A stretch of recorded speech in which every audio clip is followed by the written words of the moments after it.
বাড়ি বলুন। বাড়ি বারাসাত গোলাবাড়ি হয়ে গেল, টিএমসির কাউন্সিলর। এখানে আসুন আপনি, এখানে মুর্শিদাবাদ কেটে দিন।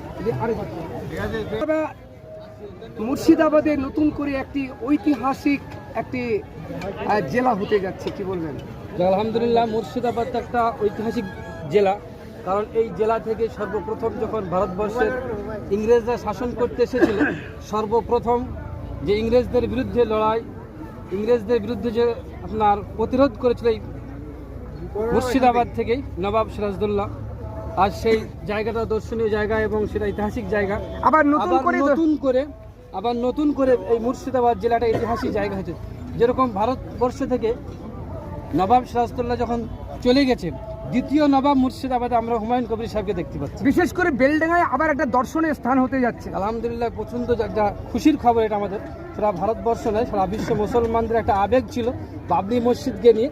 আর সেই মসজিদটাকে যে নতুন করে আমরা এখানে পেয়েছি, এই জন্য আমরা অত্যন্ত খুশি।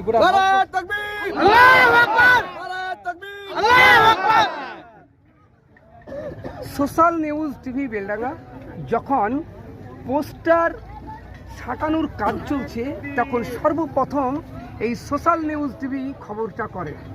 আর সেই খবর এতই ভাইরাল হয়ে গিয়েছিল যে গোটা ওয়ার্ল্ডে দেখবেন আপনারা পোস্টার লাগাচ্ছে এবং হালকা করে হেঁটে যাচ্ছে, একটি পোস্টার ভাইরাল হয়েছিল। সেই নিউজটি কিন্তু আমিই করেছিলাম।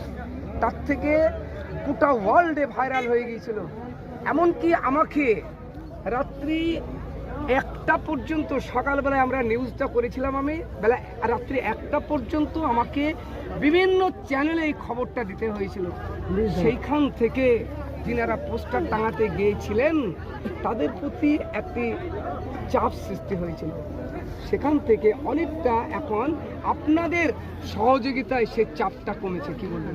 আলহামদুলিল্লাহ, যে চাপটা তৈরি করতে চেয়েছিল মানুষ ভেবেছিল যে হয়তো হুমায়ুন কবির সাহেবের সাথে মানুষ পাবে না, কিন্তু মুসলমানদের যে একটা আবেগ, মুসলমানদের যে বাবরি মসজিদের প্রতি ভালোবাসা, কোনো রকমের আপনার খবর ছড়ানো ছাড়াই সামান্য সোশ্যাল মিডিয়ার খবরেই এখানে যে লক্ষ লক্ষ মানুষ, সেদিনকে 6ই ডিসেম্বরও আমি এখানে ছিলাম এবং ছিলাম, সেদিন দেখেছি আমরা লক্ষ লক্ষ মানুষ এখানে এসেছে আবেগে ভালোবাসায়। এই আবেগ ভালোবাসাতে যে চাপটা তৈরি করতে চেয়েছিল মানুষ, মুসলমানদের ঐক্য এবং ভালোবাসা।